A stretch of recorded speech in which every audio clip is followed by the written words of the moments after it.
Você já percebeu que, mesmo sem nunca ter feito uma aula, você já fala inglês o dia todo? E não estou falando de hot dog ou shopping. Estou falando de palavras que você usa achando que são puramente portuguesas, mas que escondem um DNA anglo-saxão por trás de cada sílaba. Por outro lado, existem termos que o inglês nos roubou há séculos, mudou a roupagem e agora nos devolveu como se fossem novidade. Por que aceitamos palavras estrangeiras sem perceber? Seria isso uma invasão cultural? Ou uma evolução natural da nossa fala? Hoje, no nosso laboratório, vamos descobrir que o português e o inglês estão trocando segredos há muito mais tempo do que você imagina. Vamos decifrar esse código camuflado agora. Vamos começar por um verbo que todo brasileiro usa: deletar. Você pode achar que ele vem do latim, como a maioria dos nossos verbos, mas a verdade é mais irônica. Embora a raiz remota seja o latim delere, nós só passamos a usar essa palavra por causa do comando delete dos teclados americanos. O português já tinha apagar e excluir. Deletar é o que chamamos de empréstimo de retorno. O inglês pegou o latim, transformou em tecnologia e nos devolveu com uma nova função cerebral. Hoje, você não apenas apaga um arquivo, você o deleta, mudando a forma como seu cérebro processa a eliminação de dados. É o inglês moldando a nossa ação através da informática. Você acha que piquenique é uma palavra francesa ou brasileira? Prepare-se, a jornada é mais louca. O termo nasceu na França como pique-nique, mas foi o inglês que o popularizou mundialmente como picnic no século XIX, transformando-o em um evento social elegante. O Brasil importou a versão inglesa, mas a adaptou para a nossa fonética, criando o piquenique. É um exemplo clássico de como o inglês atua como um corretor de exportação. Ele pega algo de uma cultura, embala com sua marca e distribui para o mundo. Quando você faz um piquenique no parque, você está vivendo uma tradição francesa filtrada pela lente da aristocracia britânica. Esta é o que mais confunde os gringos quando chegam ao Brasil. Por que chamamos uma equipe de time? Se você disser meu time ganhou para um americano, ele vai entender que o seu tempo ganhou. A palavra time, equipe, é a nossa forma de falar a palavra inglesa team. No início do século XX, com a chegada do futebol trazido pelos ingleses, nós ouvimos team e, por causa do nosso sotaque, transformamos em time. O mais curioso é que agora, com o mundo dos negócios e dos games, estamos voltando a usar team com a pronúncia original. Estamos vivendo em um país onde convivem o time de futebol e o team de marketing. Duas palavras, o mesmo DNA. Épocas diferentes. Você usa a palavra snob para alguém que se acha superior? Mas sabia que na origem inglesa era exatamente o oposto? No século XVIII, snob era o termo para um sapateiro ou um aprendiz de classe baixa.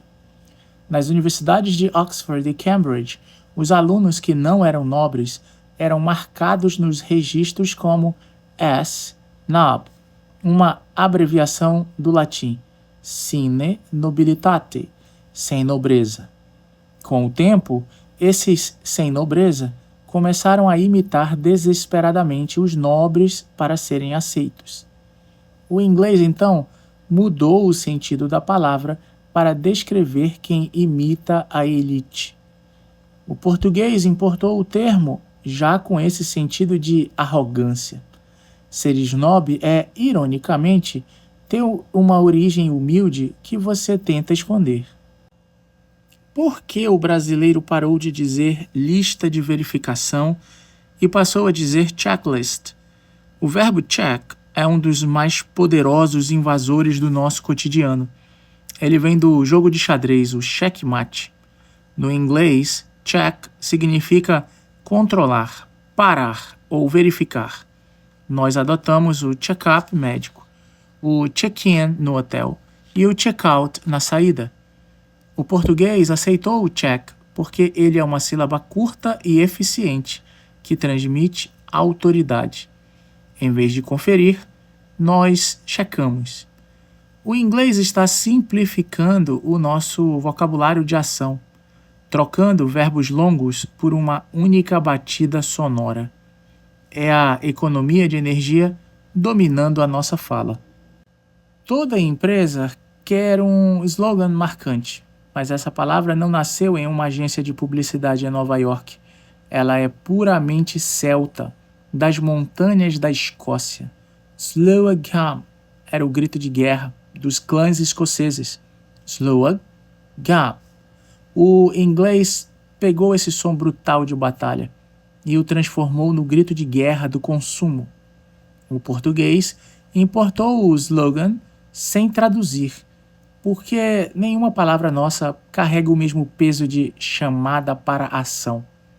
Quando você ouve o slogan de uma marca, você está, tecnicamente, ouvindo o eco de guerreiros escoceses descendo a montanha para a batalha. É o marketing usando a força bruta da história. Observe o fenômeno dos verbos tecnológicos: escanear e printar. Nós pegamos o substantivo em inglês scanner, print, colocamos a terminação AR e pronto, criamos um novo verbo brasileiro. O inglês está funcionando como uma fábrica de ferramentas que o português apenas instala no sistema. Por que não dizemos digitalizar ou imprimir com a mesma frequência? Porque o termo em inglês está colado ao objeto físico. O objeto dita o nome da ação. Essa colonização digital é tão forte que estamos criando um terceiro idioma, um porto-inglês, que é a língua oficial do trabalho moderno. Você não traduz a tecnologia, você apenas a conjuga. Para fechar, vamos virar o jogo. Sabia que a palavra inglesa fetish veio do português? Sim, no século XV, os navegadores portugueses descreviam os amuletos africanos como feitiços. O inglês ouviu, achou interessante e transformou em fetish, a mesma coisa com cobra, que para eles é apenas a serpente naja, e embargo. O inglês é um aspirador de pó cultural. Ele suga o que há de melhor nas outras línguas, processa e depois nos vende de volta como vocabulário internacional. Entender esse ciclo de trocas é o que nos faz perceber que nenhuma língua é pura. Estamos todos falando retalhos uns dos outros. O veredito do professor Dylan é: o inglês não é um convidado no nosso idioma. Ele é um coautor do português moderno. A globalização digital apagou as fronteiras entre o que é nosso e o que é deles. Quando você entende que time veio de team ou que slogan era um grito de guerra, você para de ver o inglês como algo difícil e passa a vê-lo como algo familiar, que você apenas não tinha reconhecido ainda. O segredo da fluência não é aprender palavras novas, é reconhecer as palavras que você já usa, mas agora com a consciência da sua origem e força.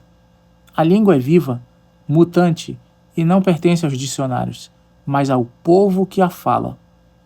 Aula encerrada e nos vemos na próxima investigação do nosso laboratório. Até a próxima.